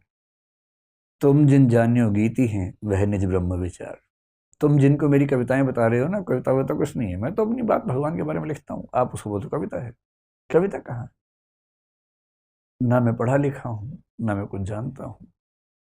मतलब कबीर कह रहे हैं कि मैं पढ़ा लिखा नहीं हूं, जबकि उनका साहित्य पढ़ के लोग पीएचडी कर करके खत्म हो गए हैं, पर वो कह रहे हैं कि मैं तो पढ़ा लिखा नहीं। बड़प्पन की पहचान होती है अपने बारे में कुछ ना कहना, और ये बात भारतीय परंपरा में एक नहीं दो नहीं हजारों बार कही गई है। और इसलिए जब हम आजकल की रिसर्च देखते हैं, पश्चिम में रिसर्च हाल में हुई, एक शब्द चल पड़ा है और वो है नार्सिसिस्टिक एंड इसको क्या बोलेंगे, एपिडेमिक। अभी तो पेंडेमिक नहीं है, कि पश्चिम का समाज इस समय नार्सिसिस्टिक एपिडेमिक से गुजर रहा है। महामारी फैल गई, और महामारी फैलने के लक्षण क्या होते हैं आप कभी गौर कीजिएगा। आप देखिए कोई व्यक्ति मैं शब्द का प्रयोग कितनी बार करता है और हम शब्द का प्रयोग कितनी बार करता है। अगर किसी की भाषा में मैं और मेरा बहुत ज्यादा है, हम और हमारा नहीं आ रहा है, इसका मतलब है कि मामला गड़बड़ है। क्योंकि ये समझना पड़ेगा कि आप जब परिवार में हैं, देश में हैं, तो कुछ भी होता है तो जिम्मेदारी हम सबकी सामूहिक है, अच्छे मामलों में बुरे मामलों में भी। एक अच्छा टीम लीडर जब भी सफलता होगी उसका श्रेय टीम को देगा। हमारी टीम ने ऐसा ऐसा किया, हमारी टीम शानदार है, कभी नहीं बोलेगा कि मैंने ऐसा किया। और जब कोई गलती हो जाएगी तो सबकी जिम्मेदारी अपने ऊपर लेगा कि मेरी गलती है, मैं इसके लिए क्षमा मांगता हूं, टीम का नाम कभी नहीं आने देगा। और जब कोई श्रेय लेने के नाम पे बार बार मैं मेरा ये करे, इसका मतलब लक्षण ठीक नहीं है। और ये इस समय पश्चिम में, भारत में भी आप कह सकते हैं, इतना ज्यादा हो गया है मैं का इस्तेमाल। ऐसे गीत, ऐसे संगीत, ऐसी फिल्में जो इंडिविजुअल बेस्ड हैं, और एक शब्द आजकल चलता है इंडिविजुअल वर्शिपिंग कल्चर, व्यक्ति पूजक संस्कृति। जिस जिस देश में ये संस्कृति, इस समय दुनिया भर में संस्कृति है, दुनिया भर में ऐसे 50 लीडर्स आपको दिखेंगे सेंटर में, स्टेट में, उस व्यक्ति की पूजा समाज करता है, पॉलिसीज की बात नहीं करता। अमेरिका में ट्रंप को लेकर ये बात खूब कही गई थी उस समय, पुतिन को लेकर भी कही जा रही है, बोल्सोनारो जो ब्राजील में, उनको लेकर कही जा रही है, भारत में कई लोगों को लेकर कही जाती है सेंटर में, स्टेट में, कि व्यक्ति पर ध्यान है, ध्यान पॉलिसी पे नहीं है, ध्यान नीति पर नहीं है। और ये टेंडेंसी बताती है कि इस समय चीजें पूरी दुनिया में चिंताजनक दौर से गुजर रही हैं। तो सवाल हमारा ये होना चाहिए आज की बातचीत में कि ये क्यों होता है, और यदि हम चाहते हैं कि हम और हमारी अगली पीढ़ियां इस चीज से बच सकें तो हमें किन चीज़ों का ध्यान रखना चाहिए। तो नार्सिसिज्म का रीज़न क्या है? अगर कुछ लोग आपके आसपास ऐसे हैं तो क्यों ऐसा होता है? इसकी सबसे बड़ी वजह मानी जाती है परवरिश।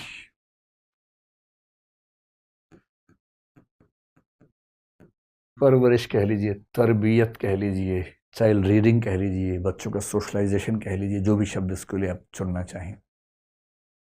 सबसे बड़ी जिम्मेदारी आती है पेरेंट्स पे इसकी। आपने कभी देखा कि कई अपराधी परिवार ऐसे हैं जिनमें पीढ़ी दर पीढ़ी अपराधी होते रहते हैं? उसकी अकेली वजह यही है, और कोई वजह उस पर काम नहीं आती। क्या है परवरिश का फैक्ट इसमें?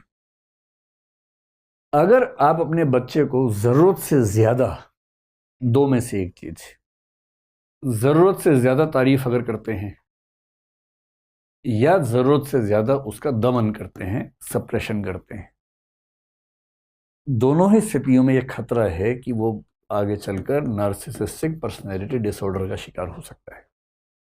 कैसे? कुछ पेरेंट्स बहुत तारीफ करते हैं, अरे बेटा तेरे अंदर जो बात है ना बेटा, अरे बेटा तू दुनिया से अलग है बेटा।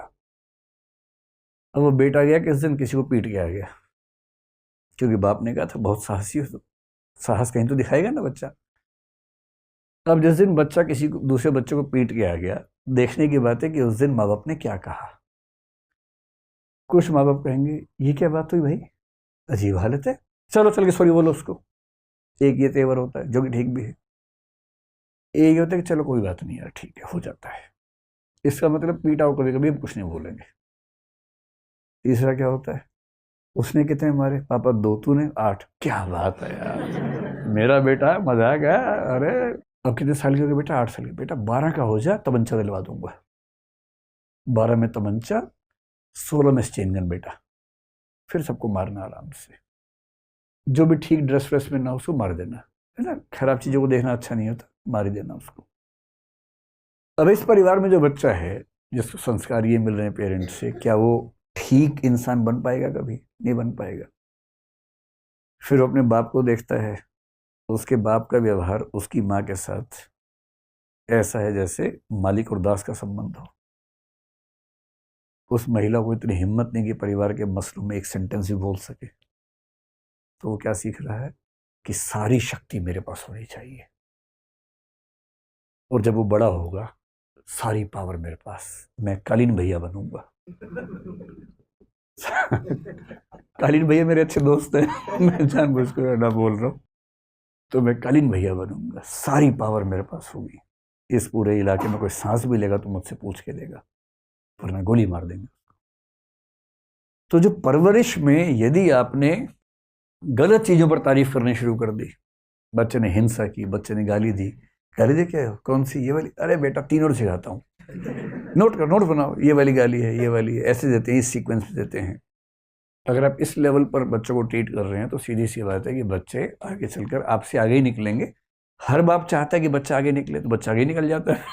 इस मामले में भी आगे निकलता है। दूसरा तरीका क्या है, अननेसेसरी रिप्रेशन या सप्रेशन अगर बच्चे का होता है, बच्चा कुछ भी करे, हाँ बेटा एग्जाम ठीक रहा, हाँ मम्मी ठीक रहा, कितने नंबर है पापा, 99% है, एक कहाँ गया, इसके लिए भेजा था स्कूल तुझे कि 100 में छोड़ के आ जाओ, और इसी पे 2 झापड़ मार दिए, आज खाना नहीं मिलेगा। अगली बार पापा 99.5% है, अच्छा क्लास में रैंक कौन सा है, सेकंड, कितने बच्चों में, 100 में, ये कौन है, ना बेटा ना, तू जिस खानदान का है ना उसमें सेकंड रैंक आज तक किसी का नहीं आया। कहना चाह रही कि सेकंड भी आज तक किसी का नहीं आया, पर कहते हैं कि पर, पर भाव तेवर ये रहता है कि सेकंड आज तक किसी का नहीं आया बेटा, फर्स्ट ही चाहिए बेटा, नाम डुबा दिया तूने हमारा। इतना दबाव, कोई अंकल आंटी है, चलो बेटा पोएम सुनाओ, आओ आओ पोएम सुनाओ, उससे बच्चे के मन में भाव आता है कि आग लगा दूं दुनिया में मैं, यार मैं रेडियो हूँ, जब सब लोग आए आओ पोएम सुनाओ, मछली जल की रानी है, ये कोई बात हुई। ये होता है बच्चों को एकदम साधन समझना, वस्तु समझना, ऑब्जेक्टिफाई करना। और ये बच्चा डरा हुआ है आपसे, इसलिए जी पापा जी मम्मी बोलता है, पर उसके मन में क्या था आपको अंदाजा नहीं है। विद्रोह का ज्वालामुखी भरता जा रहा है इसके अंदर, हर बात पे डांट खाता है, हर बात पे पिटता है, अच्छा काम करता है फिर भी पिटता है। और इस बच्चे को लेकर रिस्क है कि या तो कभी ये खुद को खत्म कर देगा, नहीं झेल पाएगा, और अगर झेल गया और सफल हो गया जिंदगी में तो इस रास्ते पर चला जाएगा, भीखू मात्र बन जाएगा फिर ये कि पूरा बंबई मेरा है। इसलिए अगर आपके आसपास कोई ऐसा दृश्य दिखे जहां बच्चों की गलत हरकतों को महिमामंडित किया जा रहा हो, ग्लोरीफाई किया जा रहा हो, खतरनाक है। बच्चों को बड़ों से, दूसरे लोगों से तमीज से बात करना सिखाया जाए, ये बहुत ज़रूरी है। झुकना सिखाया जाए दूसरों के सामने, अपनी गलतियों पर शर्मिंदा होना सिखाया जाए, सॉरी बोलना सिखाया जाए, शेयर करना सिखाया जाए, और सबसे बड़ी बात, फेलियर को आसानी से डाइजेस्ट करना सिखाया जाए। आप स्कूल में पहला रैंक ले आएंगे किसी तरह से, जब कॉलेज जाएंगे ना तो वहाँ 50 स्कूलों के टॉपर आए होते हैं एक साथ, उनमें से एक का फर्स्ट आएगा, 49 जाएंगे कॉम्प्लेक्स में। फिर जब आप कहीं और जाएंगे, यूपीएससी वगैरह एग्जाम देंगे, वहाँ सारे यूनिवर्सिटी से टॉपर एक साथ बैठे हुए हैं, एक करेगा टॉप और बाकी सब कुंठाओं में चले जाएंगे। इसलिए बहुत ज़रूरी है विफलताओं को, पराजय को स्वीकार करने की क्षमता, रिजेक्शन झेलने की ताकत। ये नार्सिसिस्ट व्यक्ति रिजेक्शन झेल नहीं सकता। अगर उसने किसी को कहा कि मैं तुझे पसंद करता हूं, ये ऑप्शन नहीं दे रहा कि तुम मुझे पसंद नहीं भी कर सकती हो। मैं करता हूं यानी मैं करता हूं, दिस इज फाइनल। कल हमारी शादी है, पेरेंट्स को लेके आना है या अकेली आओगी, खुद आओगी या उठा के लाए तुमको, इतना ही ऑप्शन है, बाकी ऑप्शंस नहीं है वहां पर। क्योंकि उसको रिजेक्शन झेलने की आदत नहीं है, उसके अंदर इतना हौसला नहीं है कि रिजेक्शन झेल सके। और इसलिए कहते हैं कि परवरिश सबसे महत्वपूर्ण चीज़ है, और समाज में पेरेंट्स को ये बहुत ईमानदारी से समझना चाहिए कि अगर वो परवरिश में बड़ी बड़ी बातें सिखा रहे, बेटा आईआईटी करेगा, बेटा उसके बाद कंपनी खोलेगा, बेटा स्टार्टअप करेगा, बेटा ये करेगा, बेटा वो करेगा, उसमें हो सकता है बेटा सब कुछ करे, आपका ही कुछ कर दे बाद में, गड़बड़ है। और दूसरी बात है कि यदि किसी व्यक्ति को जीवन में सफलताएं मिल जाती हैं अनड्यू, ऐसी सफलता जो वो डिजर्व नहीं करता था और बाई चांस बार बार मिलती जाती है, आमतौर पर क्राइम की दुनिया में ऐसा होता है। क्रिमिनल्स हैं, सब में कंपटीशन है। एक बच्चा अचानक उठा, कॉन्फिडेंस से भर के एक दिन बहुत बड़े गैंगस्टर को सीधे चाकू मार के आ गया, क्योंकि 17-18 साल का, चिंता ही नहीं उसको, उसको पता ही नहीं कितना मुश्किल काम कर रहा है, और रातों रात भौकाल हो गया उसका पूरे इलाके में।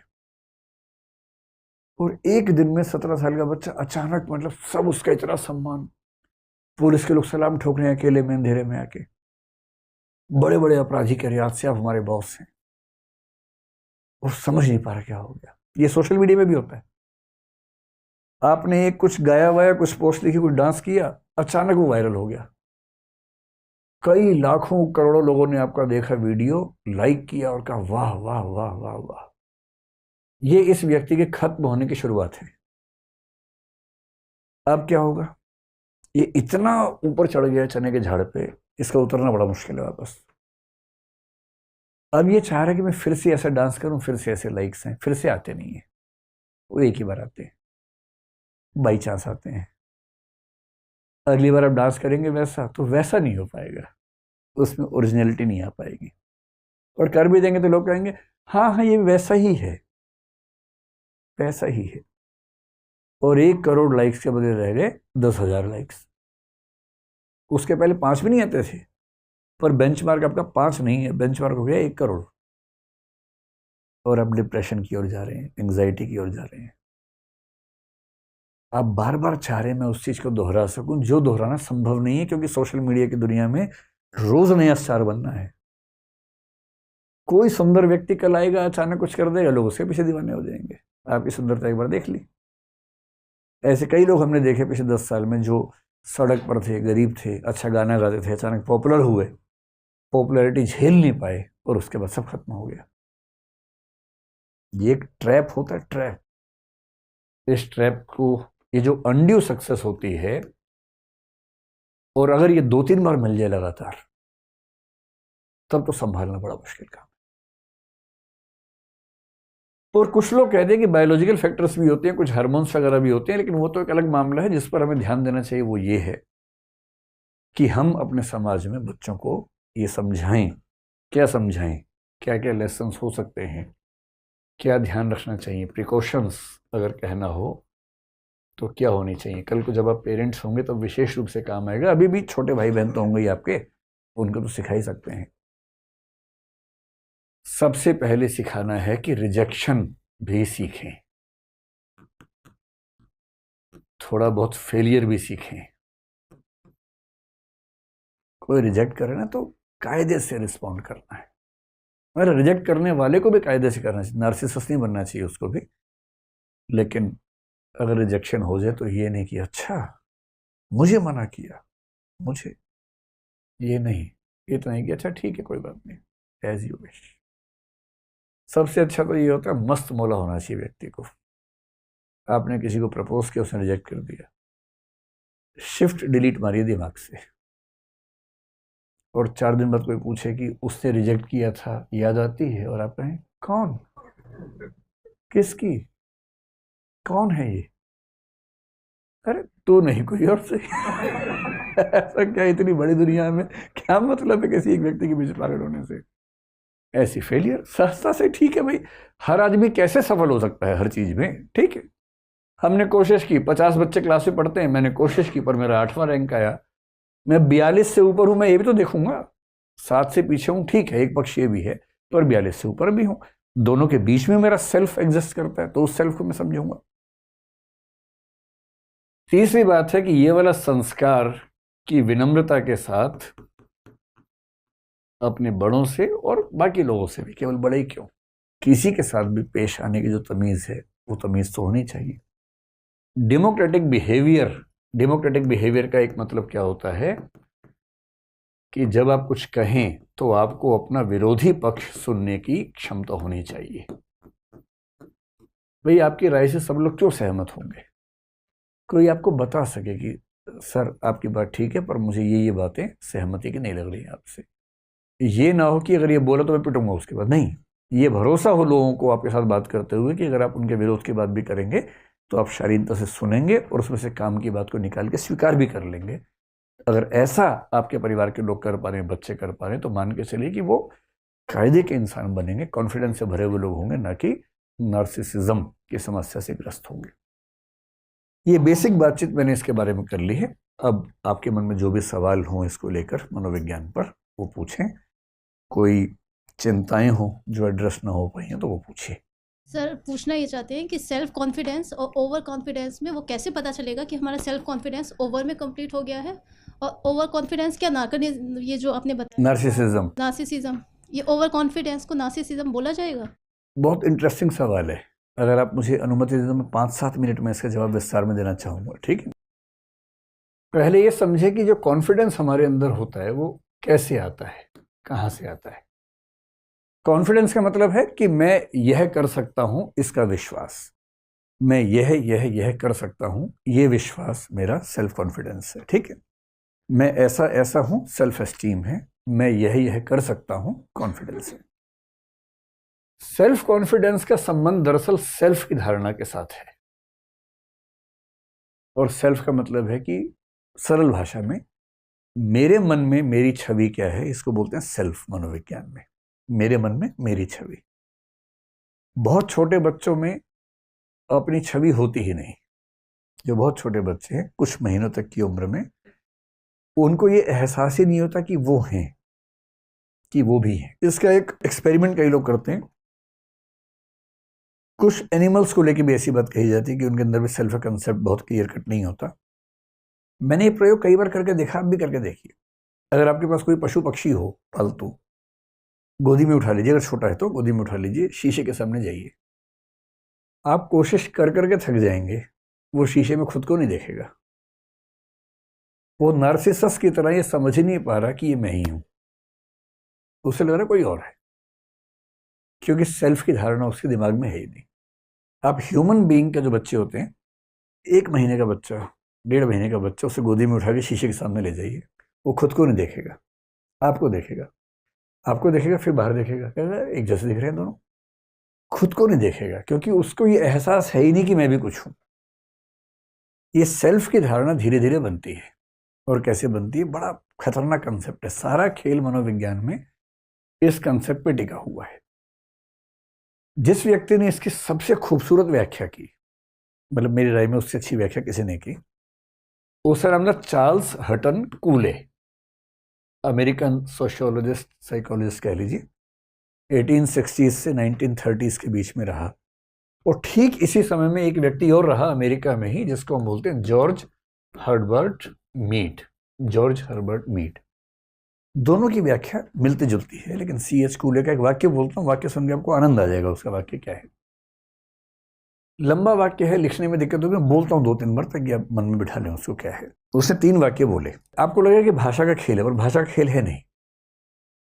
I am not what I think I am, I am not what you think I am, I am what I think you think I am. ये सुन के लोगों को लगता है क्या भाषा की लफाजी चल रही है भाई, इसको हिंदी में कर लेते हैं। मैं वह नहीं हूं जो मैं सोचता हूं कि मैं हूं, मैं वह भी नहीं हूं जो आप सोचते हैं कि मैं हूं, मैं वह हूं जो मैं सोचता हूं कि आप सोचते हैं कि मैं हूं।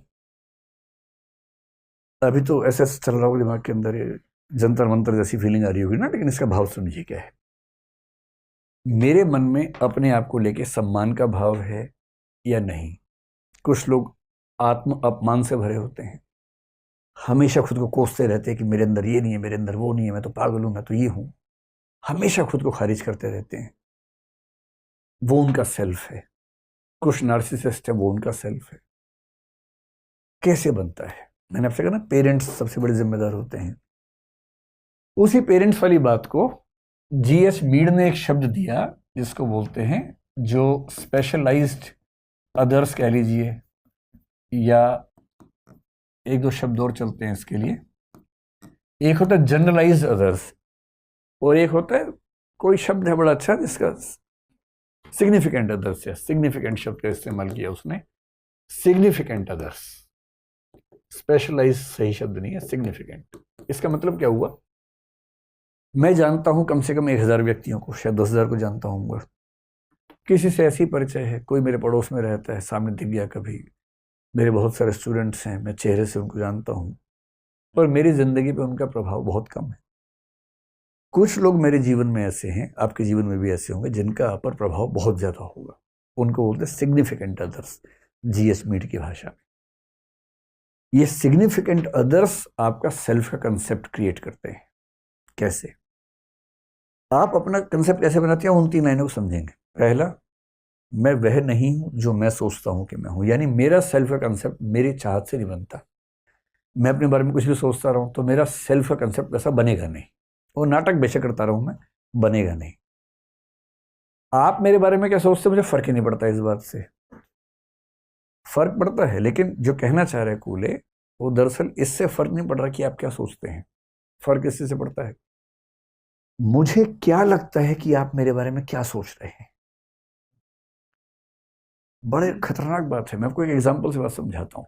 एक बार मुझे एक ध्यान है, होली की शाम को कवि सम्मेलन चल रहा था। जब मैं स्टूडेंट था तो हम ये सब हरकतें करते थे होली की शाम को, मैं भी उसमें रहता था। 20-30 दोस्त होते थे, लोग अपनी कविताएं पढ़ते थे, तालियां बजाते थे। अब उसमें एक लड़का था, बहुत ही रद्दी किस्म की कविता लिखता था। उसे बिल्कुल कविता लिखनी नहीं आती थी। आती हमें भी नहीं थी, पर हम कहते थे कि हमें नहीं आती, तो हम नहीं गाते थे। उसको आती नहीं थी, पर उसको लगता था कि आती है। ये सेल्फ का कंसेप्ट बिगड़ा हुआ था। अब उसने एक घटिया सी कविता सुनाई सबके सामने, बहुत ही घटिया सी कविता। आप इमेजिन कर लीजिए कुछ भी। अब उसने एक लाइन बोली, जैसे जैसे कुछ हम ज्यूम कर लें कि आज मैं होली खेल रहा था। ठीक है, सामान्य सी बात है, लेकिन लोग मजे लेने वाले बैठे थे। उन्होंने कहा, वाह क्या बात कही है, वाह, अरे वाह वाह, फिर से बोलिए, फिर से बोलिए, फिर कहिए, वाह क्या, सुभान अल्लाह, सुभान अल्लाह। ये सब करने लग गए। अच्छा, बाकी सबको पता है कि मजाक चल रहा है, सब मुंह दबा के हंस भी रहे हैं। उस बेचारे को समझ नहीं आ रहा कि मजाक चल रहा है, और उसको लग रहा है कि इतनी घातक बात लिख दी मैंने, जबकि लिखा क्या है, आज मैं होली खेल रहा था। अच्छा, मजाक उड़ाने वाले भी ना सीरियस मुंह बना के मजाक उड़ा रहे हैं। सब समझ रहे हैं मजाक चल रहा है, एक वही नहीं समझ रहा। तो फिर उसने शर्माते हुए कहा, अच्छा आप कह रहे तो फिर से सुनाते हैं। आज मैं होली खेल रहा था, वाह वाह वाह, फिर क्या हुआ, फिर क्या हुआ। अब उसने ऐसे 3-4 लाइन सुनाई जिससे कोई वैल्यू नहीं थी कविता के रूप में। पर जब वो मन से उतरा, इतनी तालियां पीटी सब लोगों ने, इतनी तालियां, नहीं एक बार फिर सुनाइए, हम लिखेंगे, आप सुनाइए, हम लिखेंगे इसको, हम घर पे भेजेंगे, ये सब करने लग गए। वो बेचारा सुना रहा है, सब लोग नोट कोई नहीं कर रहा है, ऐसे पेन घुमा रहे हैं, ऐसे काटे पीटे बना रहे हैं, सिर्फ दिखाने के लिए कि हम क्या कर रहे हैं। और अंत में उसे खूब तालियां बजा के कुछ पुरस्कार दे दिया, आपको प्रथम पुरस्कार आपको दिया जाता है। अब जब वो चला गया, सब ठहाके मार रहे हैं, कैसा पागल आदमी है। और वो जिस भाव से गया है, वो सिकंदर समझ रहा खुद को कि मुझसे अच्छा कभी कोई नहीं है। अब तो निराला और कालिदास का स्थान, तुलसीदास का स्थान खतरे में है, कबीर का तो कोई पूछेगा भी कबीर को तो मेरे बात, तो वो इस भाव में है। खेल किस चीज का है? मुझे क्या लग रहा है कि आप मेरे बारे में क्या सोच रहे हैं, जबकि सब मजाक बना रहे हैं, पर इसको लग रहा है कि लोग उसे तारीफ कर रहे हैं। और इस लगने से उसका सेल्फ कॉन्फिडेंस इतना बढ़ गया कि इसको अब लगता है कि आज मैं ऊपर आसमान नीचे, ये उस भाव में आ गया है। ये है सेल्फ कंसेप्ट। और हमारा सेल्फ कॉन्फिडेंस कितना होगा? एग्जैक्टली उतना होगा जैसा हमारा सेल्फ कंसेप्ट बना है। और वो बनाने में बहुत बड़ी भूमिका हमारे आसपास के लोगों की। यदि कोई आपके घर में ऐसा है जो लगातार आपको धिक्कारता रहता है, इतना भी नहीं आता, तुम्हें ये भी नहीं आता, आप पानी लेके गए, गिलास गलती से गिर गया, साल में एक आध बार हम सबसे गिलास गिरता है, उनसे नहीं गिरता जो उठाते ही नहीं है। जो मालिक लोग हैं उठाते नहीं, उनसे क्यों गिरेगा भाई? वो हमेशा बोलते पानी लाओ, कोई लाके देगा पानी, वो उठा के पी लेंगे, टेबल पे रखे हुए, उनसे नहीं गिरता। जो रोज 50 बार पानी लेके जाएगा, कप लेके जाएगा, कभी तो गिरेगा उससे एक आध बार। एक बार कब गिर गया किसी से, और उसे क्या कहा लोगों ने?